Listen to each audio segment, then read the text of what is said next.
Namaste, everyone. Welcome to Gentle Yoga. The type of yoga we do is a palliative yoga. Palliative yoga is primarily a preventive style, but it can have therapeutic effects also. It is designed mainly for stress reduction. It is designed to increase the energy of communication in body system. It stimulates better immune system and body's repair mechanism. One feels better and minor issues can get resolved. Yoga brings good health of mind and body, inner awareness, and a sense of cosmic connection. Regular discipline practice is key, so if you miss a day, please use the video recording on YouTube. Yoga is not a physical exercise and it's not a religious practice either. So people with any religious background can do this. This type of gentle yoga can be done sitting on a chair or on the floor.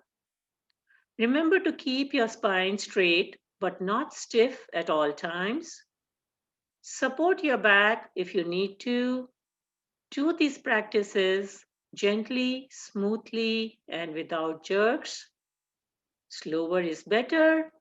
Visualize the part of the body being exercised for maximum benefit. Follow instructions to avoid adverse reactions. There should be no strain and should be done within an individual's capacity. Make sure the breathing is slow and smooth. If anything causes pain or discomfort, please stop immediately, avoid the practice, and seek clarification. If you have any questions regarding personal problem, this is not the forum to ask. Please send an email to the email address provided in the reminder email. And remember, liability is entirely yours. Thank you.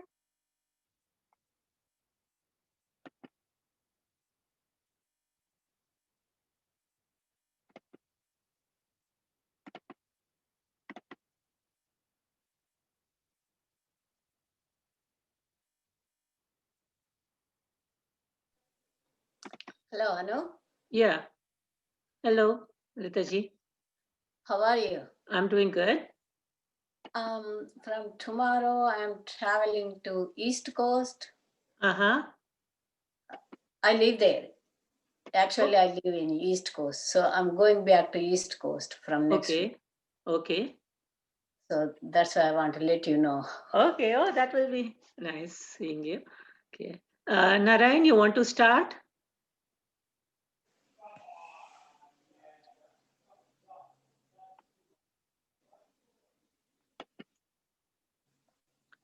Narayan, you are muted. Oh.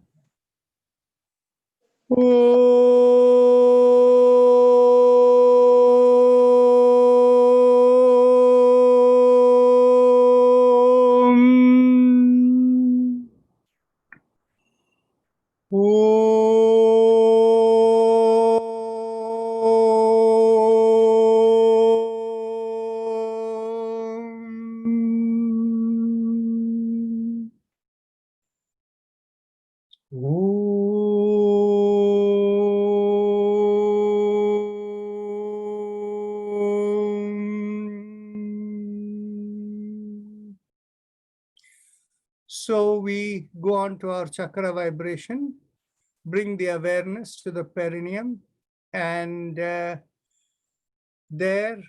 we focused and squeeze and do the mantra Lam as we press at the little finger with the thumb.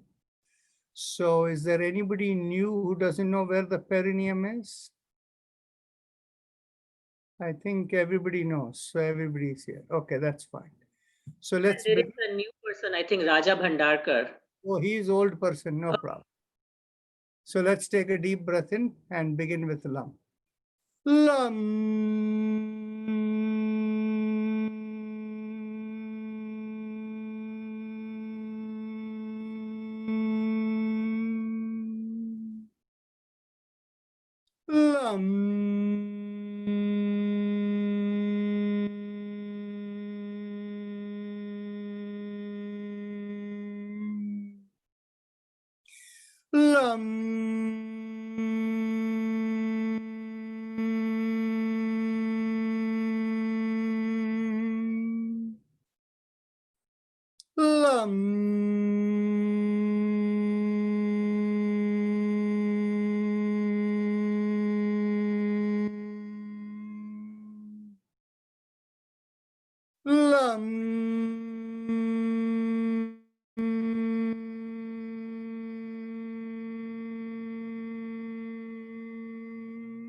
Release the finger and continue. Lam.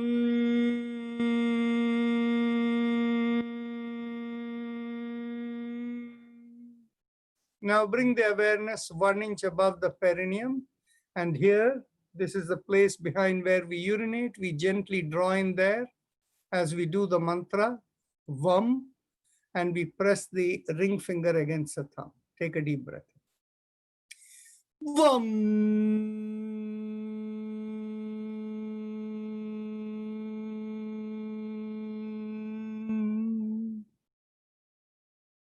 Vam.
Vam.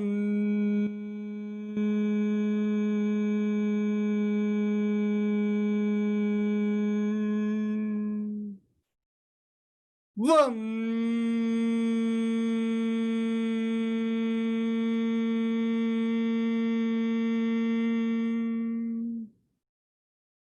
Vam.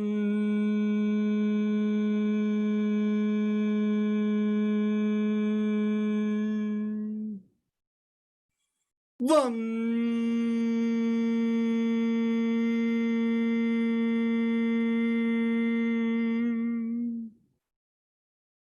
Vam.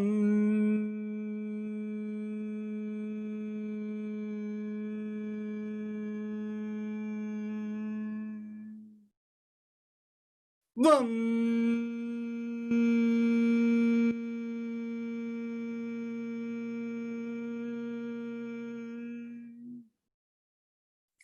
Vam.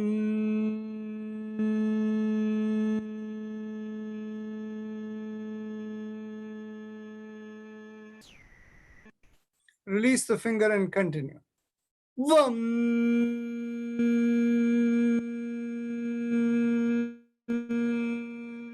One last time. Vam.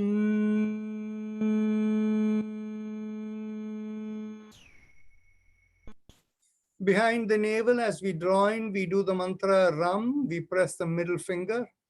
Take a deep breath in. Ram.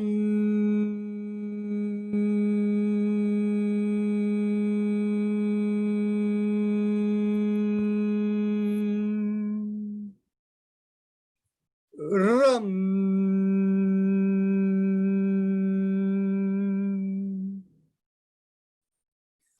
Ram.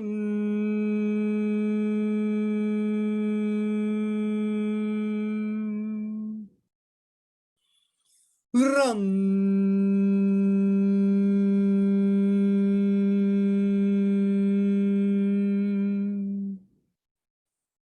Ram. Ram.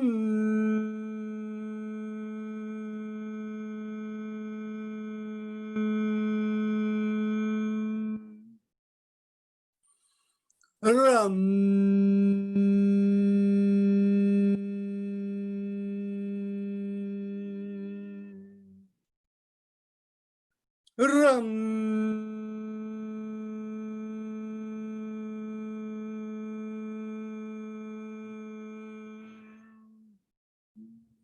Ram. Ram.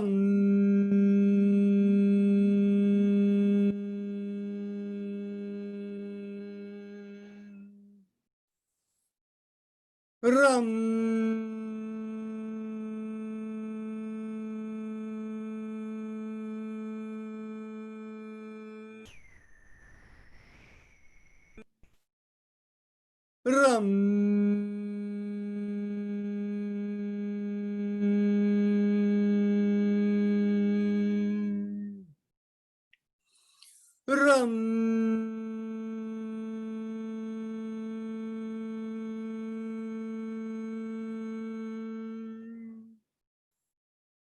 Ram.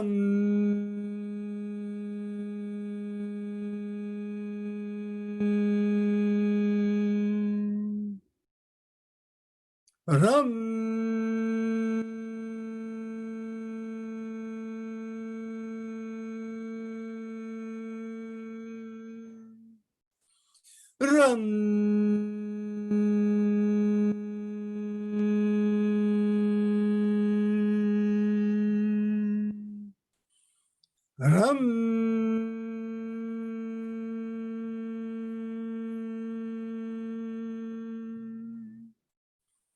Ram.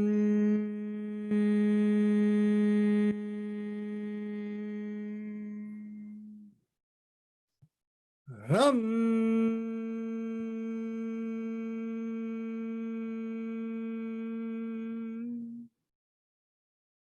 Ram.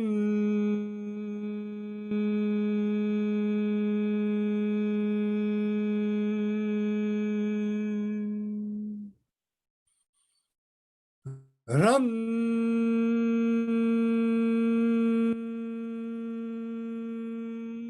Release the fingers and last time. Ram.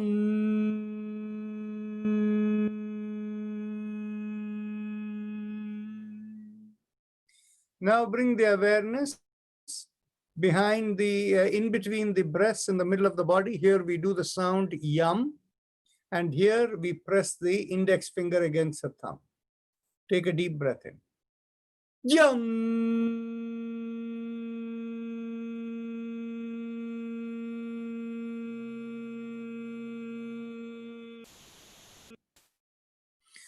Yum.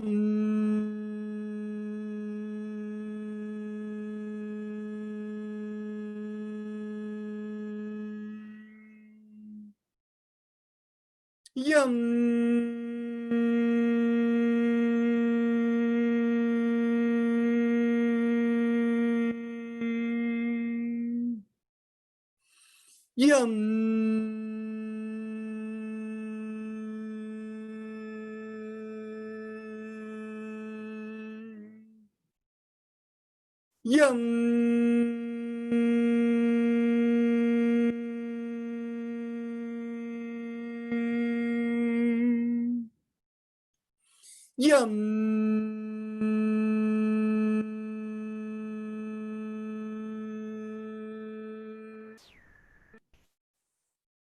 Yum. Yum.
Yum. Yum.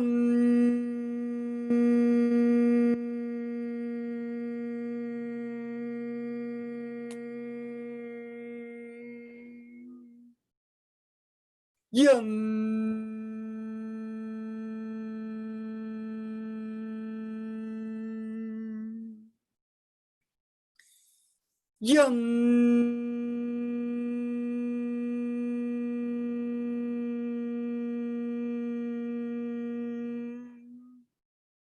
Yum.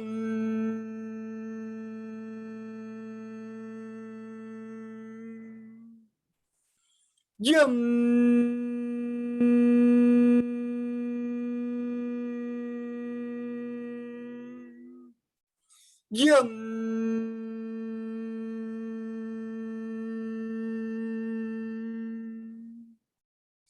Yum.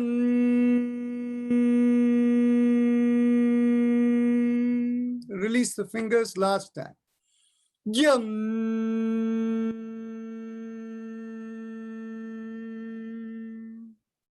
At the throat, we do hum, thumbs up mudra. Hum.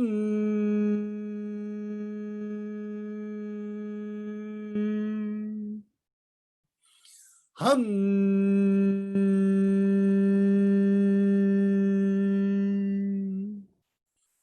Hum.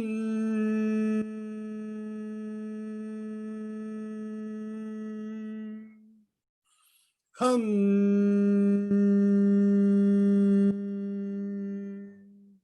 Release the mudra last time. Hum.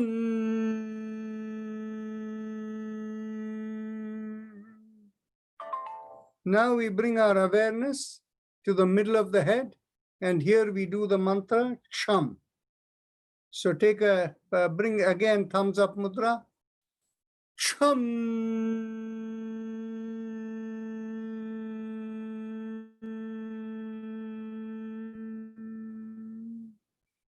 Chum.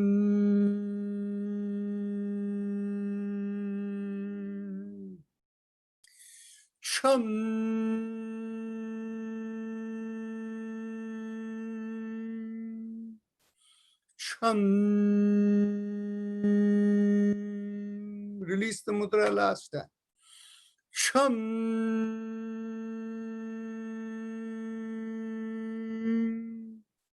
Top of the head we do Om. Om.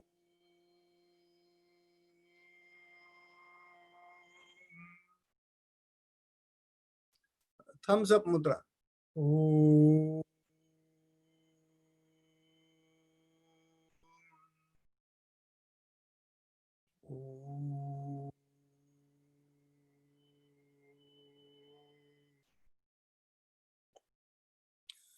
Om.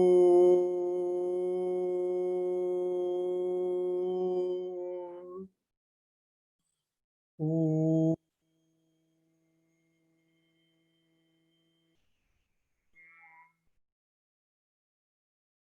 Om.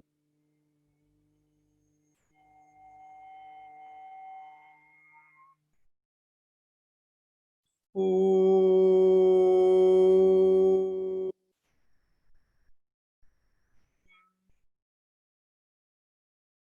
Om. Release the fingers and one last time. Om.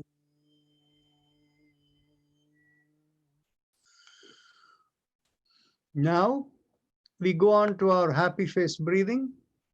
Bring your awareness to the throat with your eyes closed. Make a big smile and feel a slight stretch in the throat. And visualize like the throat and the spinal cord, and the vocal cord is becoming like a straw. And as you inhale and exhale, as the air is rubbing through the stretch in the throat, feel like it is breathing through a straw. So continue.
Many of you are not getting a good impact of this. Meena Mahadevan, slightly bring down your chin. It'll be a little better. Yes. Now focus on the throat. It'll be a little better. Feel like you're breathing through a straw in the throat.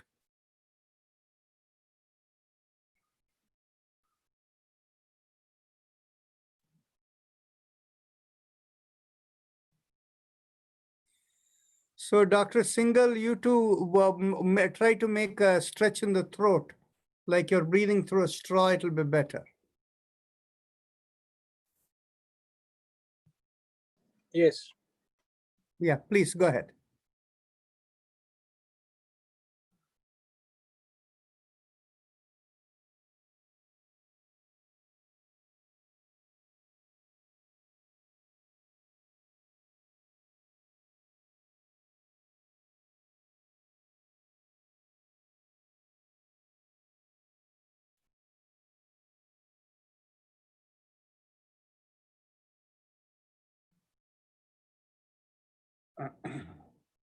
Now let's go on to the spinal alignment exercise, starting with the neck. And as you exhale, gently tilt your head, bringing one ear towards one shoulder. Inhale, come back. And as you exhale, tilt towards the other shoulder and continue.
As you inhale, come back up. And as you exhale, turn the head as if looking over one shoulder. Inhale, come back. Exhale, look over the other shoulder. Inhale, come back and continue.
Now, as you inhale, come back.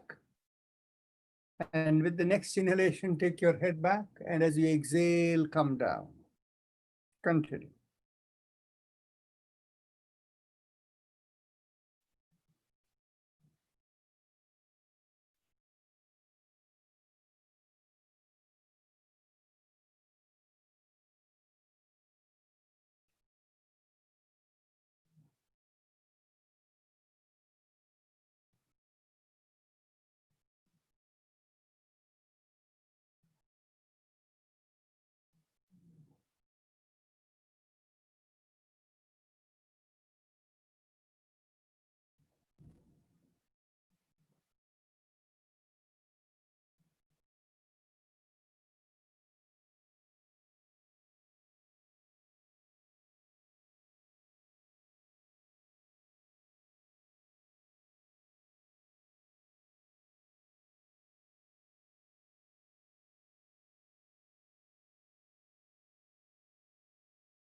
As you exhale and bring the chin to the chest, now we do 360-degree turn.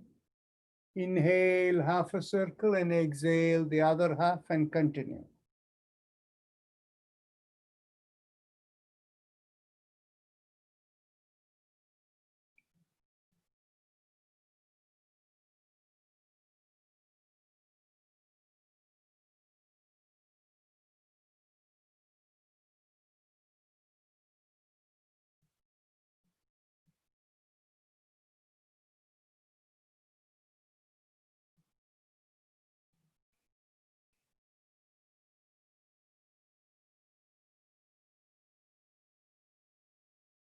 When you complete the circle, go backward.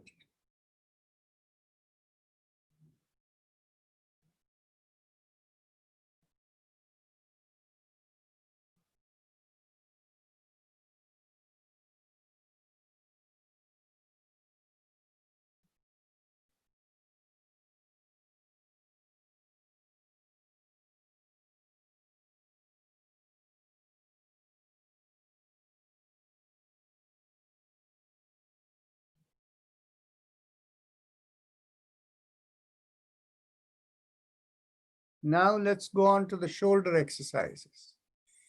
Inhale, lift up one shoulder. Exhale, rotate it back. Inhale, lift up the other shoulder. Exhale, rotate it back and bring it down. Continue.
Now, let's raise the hands Inhale, palms up and stretch out the fingers. Exhale, thumb in and a downward facing fist. So let's go. Inhale and exhale.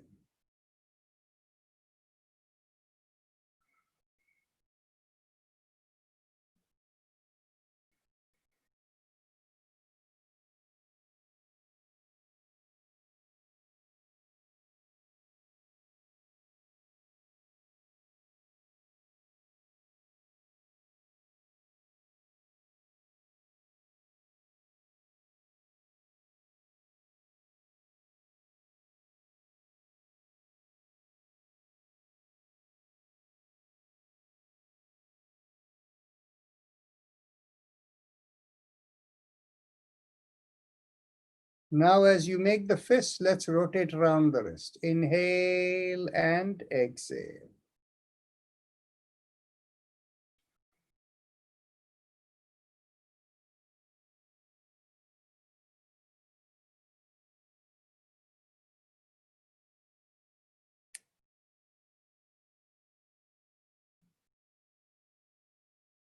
Let's go backward.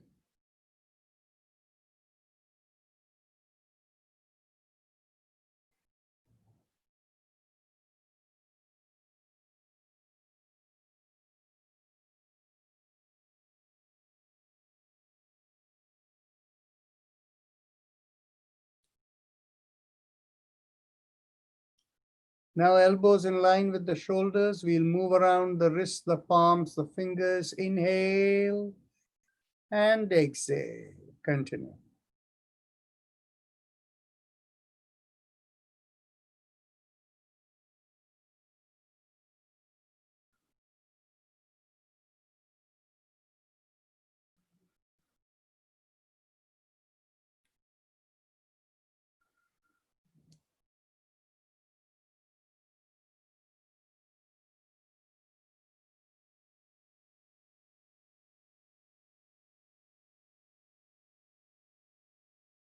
Let's go backward.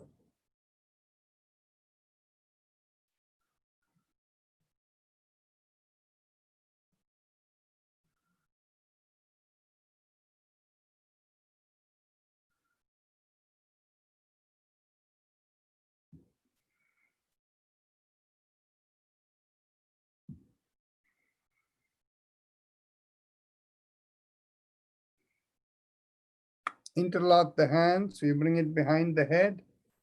And as you exhale, turn to one side. Inhale, come back. Exhale the other way. And inhale, come back. Continue.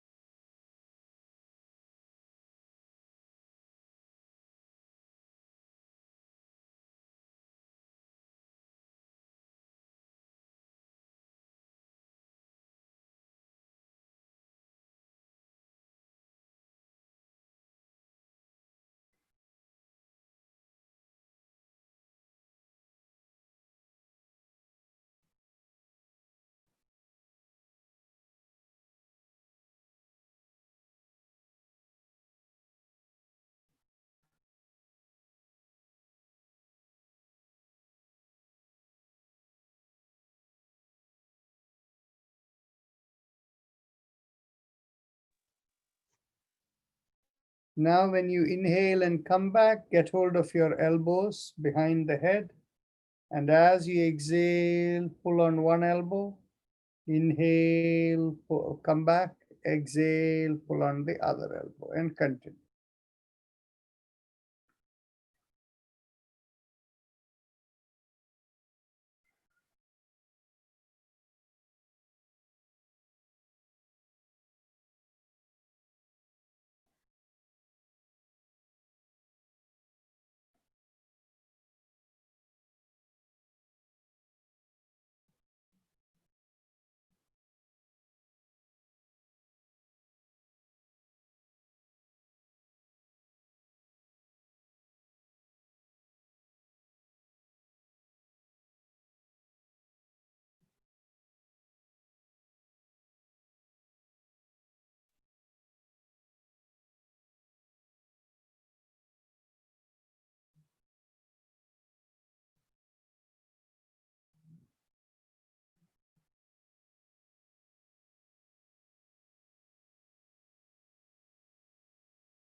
Okay. Now let's get hold of the elbows behind the back. And as you exhale, turn to one side, inhale, come back.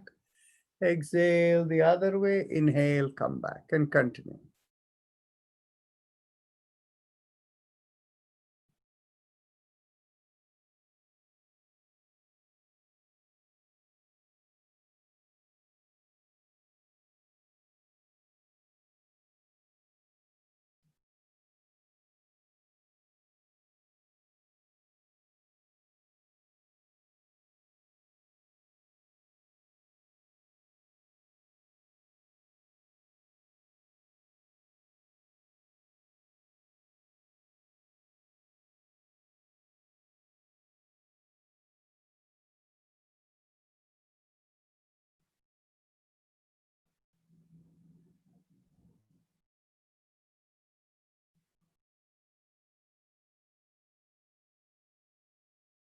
Okay.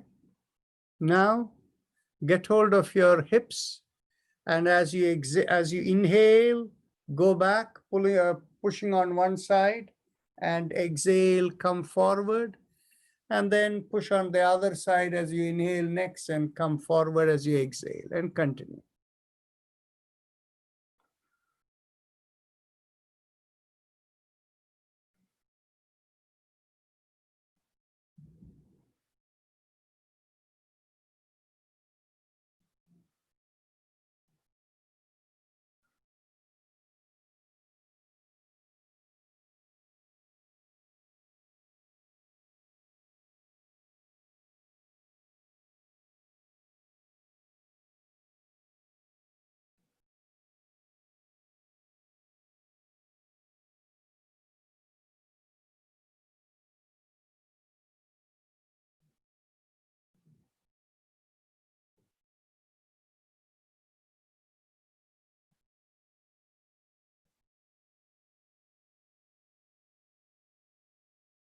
Okay.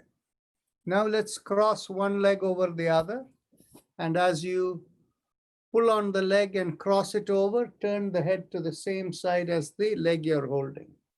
Inhale, release, and exhale, pull and turn. Continue.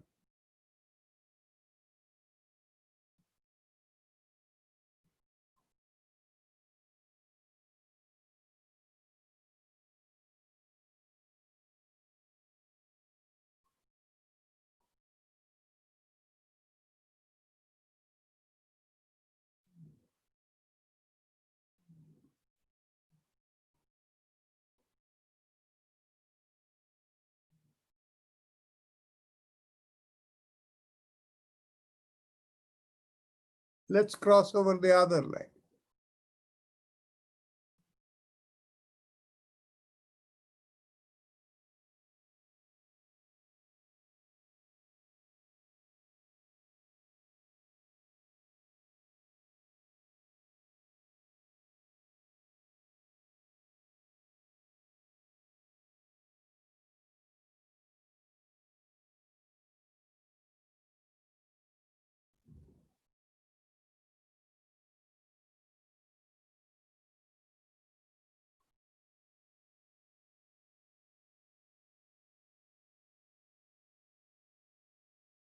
Okay, that's good.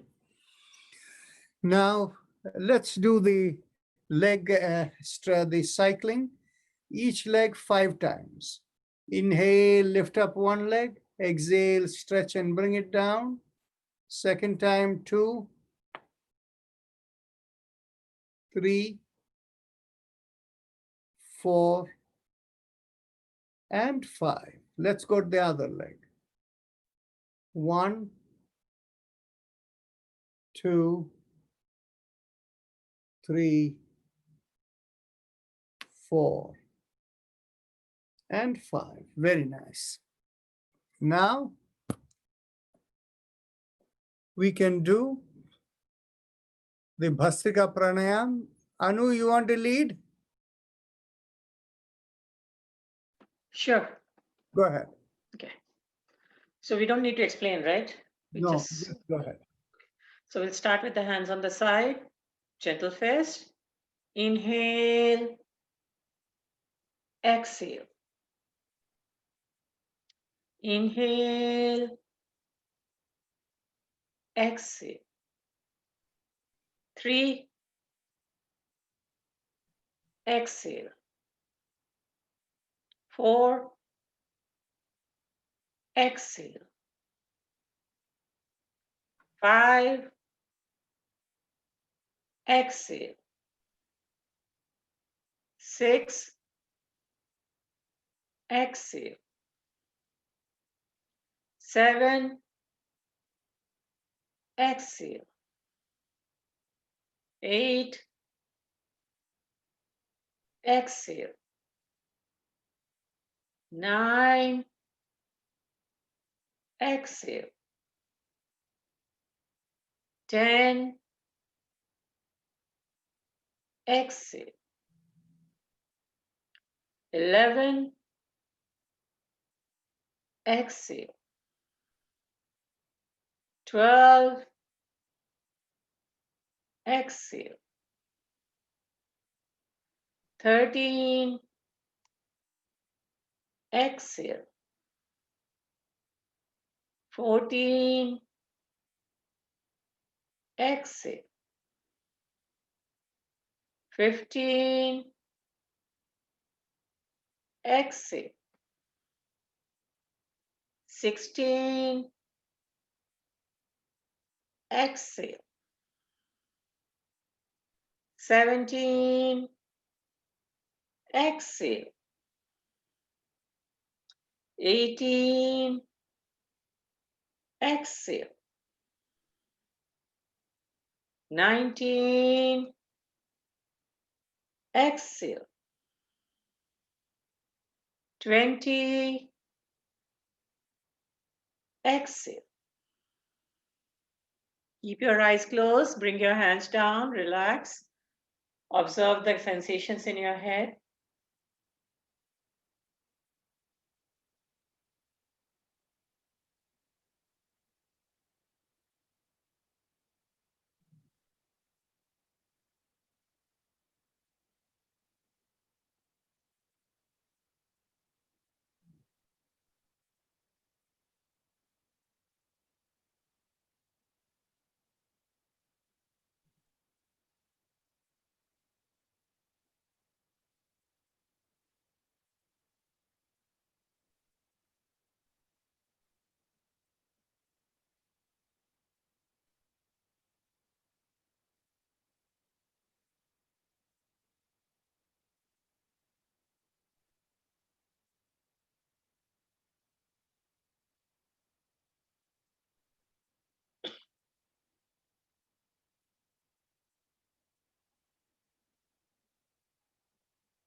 Continue to the next round. Hands on the side. Inhale, exhale. Inhale, exhale. 3, exhale. 4, exhale. 5, exhale. 6, exhale. 7, exhale. 8, exhale. 9, exhale. 10, exhale.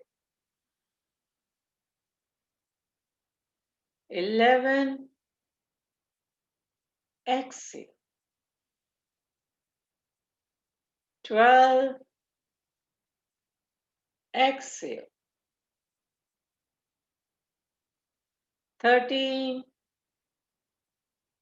exhale. 14, exhale. 15, exhale. 16, exhale. 17, exhale. 18, exhale. 19, exhale. 20, exhale. Relax, bring your hands down, keep your eyes closed and feel the sensations in your head.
Continue third round. Inhale, exhale. 2, exhale. 3, exhale. 4, exhale. 5, exhale. 6, exhale. 7, exhale. 8, exhale. 9, exhale. 10, exhale.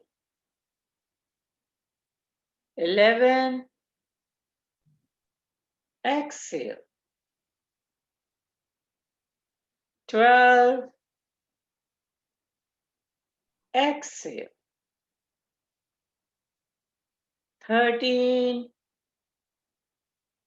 exhale. 14, exhale. 15, exhale. 16, exhale. 17, exhale. 18, exhale. 19, exhale.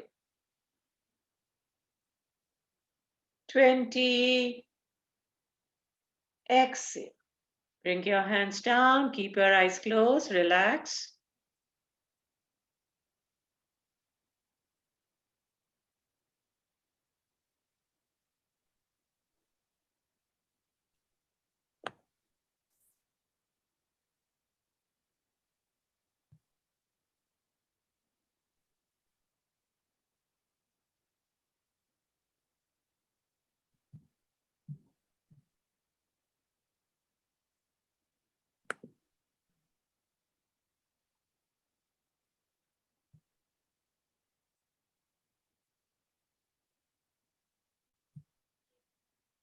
Mentally tell yourself, I give up all ideas and concept and I care about nothing. And then just keep listening to Om as you observe with whatever way in which you like to do.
Mentally tell yourself,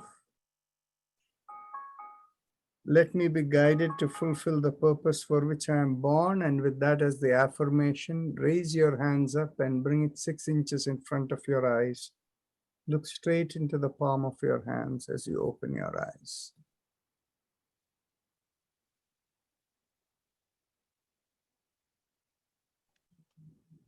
If anybody would like to introduce themselves or if there are questions, please feel free to speak up. All you need to do is unmute yourself. Yes, Sumati Kumar, go ahead.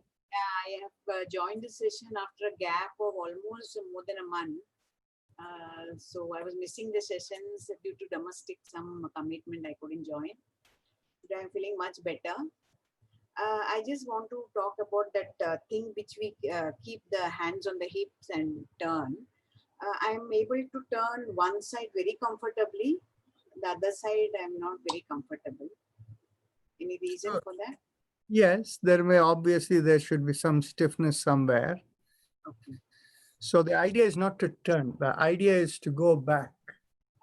No, I think then I'm saying the wrong, this thing, turning like this. Oh, okay. Yeah, that's. Yeah. So if that is the case, then in which case, yeah, getting the hand behind and turning. Yes. Yeah. Yeah. So the reason is because there's some stiffness somewhere. Don't push yourself. Okay. Just do as much as you can. If you push yourself unwanted, you may hurt yourself in a way that we don't want you to do, right? Sure. Thanks a lot. You're welcome. Anybody else? Dr. Rajan, namaskar. Namaskar. I have several questions. Is it okay to ask you? Go Okay, ahead. I have been doing the chakra vibrations on my own both in the Mhm. morning and the evening. One thing I wanted to ask you regarding the mudras, when do you leave the mudras to continue? I know I can feel when you told me that I can feel the vibration. I know when to stop and move to the next, but I'm not able to tell when to let go of the mudra and do the mantra. Okay, very nice. I'll give you the answer. The answer is as follows. When you are pressing against the mudra, once you feel the vibration crossing the middle of the head and going up, then what you do is, as you're holding it, just slightly release for like a fraction of a second and then put it back. If you release it and when you're pressing it, it is still going right to the top and out of the head, then you know it is time to stop holding the finger. Now, on the other hand, if you find that the moment you release it, comes down, it doesn't stay as good, then you know it is better off using the finger. But how many times do you do after releasing? That is the question I had. Oh, after releasing, you need to do it only 1 or 2 times. That was what I was confused about. Yeah. Because the moment you do it without, you feel it going to the top of the head. Yes. You don't need any more. Okay, good. Thank you. The other question I had is that when you do after doing this, I don't feel like going to the next one. I feel like just staying there. Okay, stay Is there. it okay to just be there and then proceed to the next process? Yeah. Whichever I'm planning to do? Absolutely, no problem. Okay. The same with the spinal mantra too. After I do it, I don't feel like doing, I just want to be there. I don't want to budge. No problem. Okay, good. The third thing is, while doing the ujjayi, is it okay to hold at the portion over here? Because it feels so good. I don't feel like letting go. I feel like holding there. Is that okay? No problem. Okay, good. That's the third one. The other one is, you said the other day that afternoon meditation is very good. That is not something I've heard in the past. Why so, and what was the reason? See, what happens is, this actually comes from the Vedic tradition. Okay, in the Vedic tradition, you're supposed to do the Sandhya Vandana 3 times a day. Now, the thing is, in the morning, if you do 108 Gayatris, in the noontime, you only do 32. 32, yeah. And in the evening, 64. 64, yeah. Right? So what happens is you need less Gayatri to attain the same level of... Okay. So the thing is, you see, we are all part of the cosmic, force, right? So what happens is in the noon, when the sun is highest, the energy is aligned, but there's also something else. See, what happens is our ability to connect in meditation is a function of 2 things. Actually, I'll give you a parallel since you asked the question. You see, have you ever read the Chandogya Upanishad? Yeah. You remember the first chapter, first section about you say it, I will remember. I won't know it offhand. Okay. What it says is, when the Sama and the Rik are in balance, if you use the Udgita, you reach the highest. That is the statement. Okay? Udgita is Omkara. Now, the Sama is when your entire system is in balance. And in other words, you're feeling calm. And the Rik, the Sama and Rik are in balance. What is Rik? Rik is, you call it as Rig Veda and all of these things. Rik is vibration. And what is your Rik? Your Rik is that vibration that connects you into the Rita. Rita is what? Is the cosmic flow.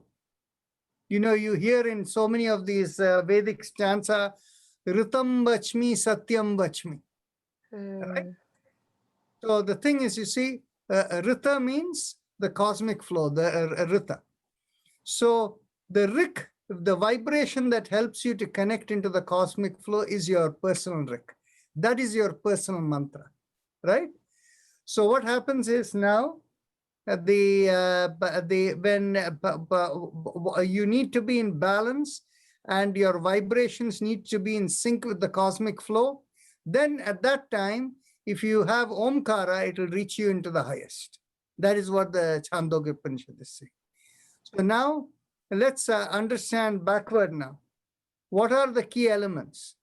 The key elements are that in order to connect and reach there, you need to have enough energy in the system. But you also need to have enough purity. The Rik opens up the purity, the nadis. And the enough energy is there only if when there is enough energy, you can have balance. Okay? So what happens is, in the morning when you have woken up after sleep, the energy is not very high. But because the nadis are not cluttered, because you have had a good night's sleep and you're clear. So the nadis are in the right place, but the energy is not strong there. Once you get active during the day, energy builds. So around the noon time, you have not yet, expended and gotten cluttered with everything, even though, you engage with things. Then what happens is, by the time evening comes, most of the people who go to work, by the time evening comes, they are very tired. They are mentally tired, right? And so the thing is basically, in the mental tired state, but the body is mental tiredness is the nadis getting clogged. Okay?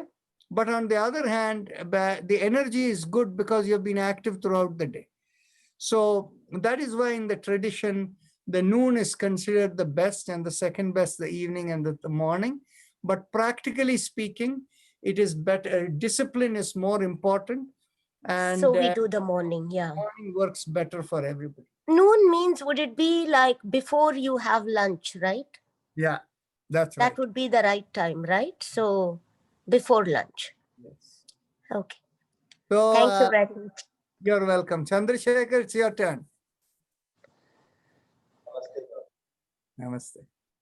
So I have two questions. The first one, how important are the food habits to help whatever we are doing, the practices that we are doing? Well, see, the food habits are not only important for your habits, they are important for your whole life.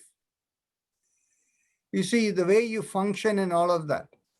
You see, if you eat food that is not 100% suited for you, and if you're sensitive enough, you will find heaviness.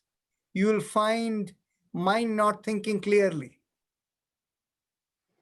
And you see, there are many more indicators. So the many more indicators is, there'll be smell in your breath. There'll be strong smell in your perspiration. When you have your bowel movements, the stool will smell very strong. Okay? So the thing is basically, in other words, eating food that is suited for you is something that is extremely important for your body to have sama, balance in the system, harmony in the system, right? And the thing is, it is very individual and specific to each person. Okay, I'll give you one example. We have a good person who has been associated in the past with us in yoga. And this man's wife loves garlic. Okay, so she throws garlic, a lot of it, in all the food she makes. Okay, and she loves her food, she eats her food. And if you go near her, there is no smell of garlic. No smell in her breath or anything like that. Okay. But the husband, he'll stink of garlic. Okay. Okay? If you go near him, his breath everywhere, there is only the smell of garlic. And so what happens is, for his wife, garlic is suited. Okay. So for her, it is fully assimilated in the system. For the person, for the husband, it is not suited. Even if he takes a little bit, it is throwing it out of the body in the form of smell, in the breath. So what happens is, it is for you to recognize for yourself what foods are suited for you and what is not. And by the way, the thing is basically, you cannot make generic statements at all on food. Okay. Very, very individual. You may find one food suits you, but then your wife, for your wife, it may be completely different. Okay. And the second question would be, like, people have to work in different time zones these days. So how do we adjust to the timings? Might have to eat at the odd times and sleep at odd times. So how will this help? Okay. Essentially, what you're talking of is shift workers. You see, this time zone business that you're talking of today, if you had looked into the factory setup in many of the companies, even in India, they used to run their factories 24 hours a day with 3 shifts. Yeah. Okay. So the people who are working in the shifts that are outside the daytime shift, they are all working the same thing as people who are working in a different time zone.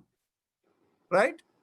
Yeah, my question was even particular, like these days you'll have to take calls, maybe not regularly, but at odd times during the week, thrice or 4 times a day in different time zones. So you don't get to follow the same pattern daily for some people. See, people who work in the call centers kind of thing, their life is doomed. From a yogic perspective, if you are not in sync with your biorhythm, you can never attain a higher level of meditative connectivity and realization, because it violates the energetics and the nadis of the body. Okay. Okay. And people who work outside the biorhythm, sooner or later, they will fall ill. Okay. And what happens is, there is one thing though. The thing is, you see, people can completely shift their biorhythm. Okay. But if they keep changing the biorhythm, it will have consequences. Okay. The thing is, basically, there are people who will go to sleep at 2 in the morning, 4 in the morning, and wake up at noon. Okay. If they're doing that every day throughout their life, nothing happens to them. Okay. But on the other hand, for people who are switching all the time, that will take a toll on the system. Okay. Okay, so the best way is, if you're in the call center business, you don't have a choice. Okay. And so what happens is that the days you are working, you're in an odd shift, whereas on the weekends, when you want time with the family, you behave like in a different this thing, and your entire system is screwed up. Okay. And so there is no way out of it. But on the other hand, if you are not in the call center business, and if you're only in the side of like what you might call as a technical person, or something where you're developing something for somebody who is in a different time zone and things, then it is a little easier, because what you do is, within the obviously, anywhere in the world, the maximum you can be off is by 12 hours if it's exactly on the other side, right? Yeah. And most people, normally their sleeping hours are 8 hours. Okay. And so there is a 2 hour before or after, even in the worst case, or in the other cases. So what happens is, instead of bending backwards to accommodate someone, you basically lay the rules saying these are the hours that I'm available. Okay. Okay. Answers my question. Yes. Dr. Rajan, this is Yes. Pratna. I question, is it okay to do Kapal Bhati and Bayakunda in the evening, like 9:30 or so? No, No? I'm assuming if you're talking of 9:30 or so, you'd have had dinner at what time? 7 o'clock, right after we get through here, Okay. And then after that, when do you go to sleep? 10:30, 11, 10:30. See, after eating food, Bahya Kumbhak and Kapal Bhati, even after 2 hours or 2.5 hours, if you do, you will feel belching come on. Does it happen? No. If belching doesn't come on, it's very remarkable, because what happens is the food is still not fully digested. Okay. Okay. And so what is happening is it takes about 4 hours to clean out of the stomach. Okay. And so the key thing is you do want to kind of not put too much on the stomach, this thing. But if you're telling me, I don't know what you have for dinner, but whatever you have or whatever your constitution is, if you're not feeling uncomfortable or belching, it must be fine. Okay. Because I did some Dr. Ramdev bhajan, you know, Swami Ramdev bhajan the evening, that time 9:30, rather watching news. But that time I tend to do it, you know, for a few minutes, you know, Kapal Bhati, then Bayakunda, and then Lom in sequence. Okay. Thank you so much. In one of the question answer session, you had mentioned that doing Alom and then Kapal Bhati works out better. So in this program, can we do one round of Alom and then 2 rounds of Kapal Bhati? See, Anulom Vilom is benign. There is no problem and it is always good. You see, Kapal Bhati and Bahya Kumbhak are a little more energetic, and Bhastrika too can be energetic. But as long as one does with relaxation in the system and without forcing the stomach to go then in which case that too is fine. See, the thing is, you see, you are the best judge. If there is no discomfort happening for you, it means it's suited for you. I'm a little puzzled because you see, among people whom I know, if it is after a kind of a meal of dinner kind of thing, at least for 3 to 4 hours, I wouldn't recommend them doing Bahya Kumbhak or Kapal Bhati. But on the other hand, you seem to be suited for it. There is no reaction on you. You know, if anything is not suited for you, you will know the difference. Okay, thank you. Thank you. Thank you so much. You're welcome. Anybody else?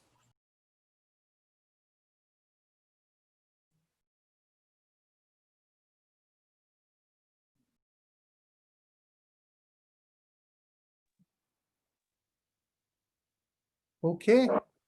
So Doesn't seem I to have be. one question, one last question. you have to unmute yourself. Regarding meditation, what is the minimum amount of time one has to do it? Like 15 minutes, 20 minutes for it to be beneficial? See, what is the meaning of beneficial? Okay. So the objective of meditation is to transcend the body and connect with the cosmos, okay, the cosmic flow. So what happens is you can feel calm in 5 minutes, 10 minutes, whatever. But then what happens is when you're practicing regularly, to have that connectivity with the cosmic flow while you're practicing, 20 minutes is the recommended time each time. Okay. It'll also help. You know, once you have done this for 10, 20 years on a daily basis, then in which case even 5 minutes of meditation or 1 minute of meditation is good enough. In fact, what happens is you can be connected all the time. Just by closing your eyes, you'll feel connected. So for normal practice, 20 minutes minimum is a good recommended time. Thank you. You're welcome. Oh, I have a quick question. I was one of your people where I'm doing those mantra exercises for my back problem. Yeah. So I'm still supposed to be continuing it, right? Yeah, you're still supposed to be doing it. Yeah, I'm And doing it. I'm going to send you next Okay. Monday a questionnaire to ask how it has been over the 2-week period. Oh, okay. Mhm.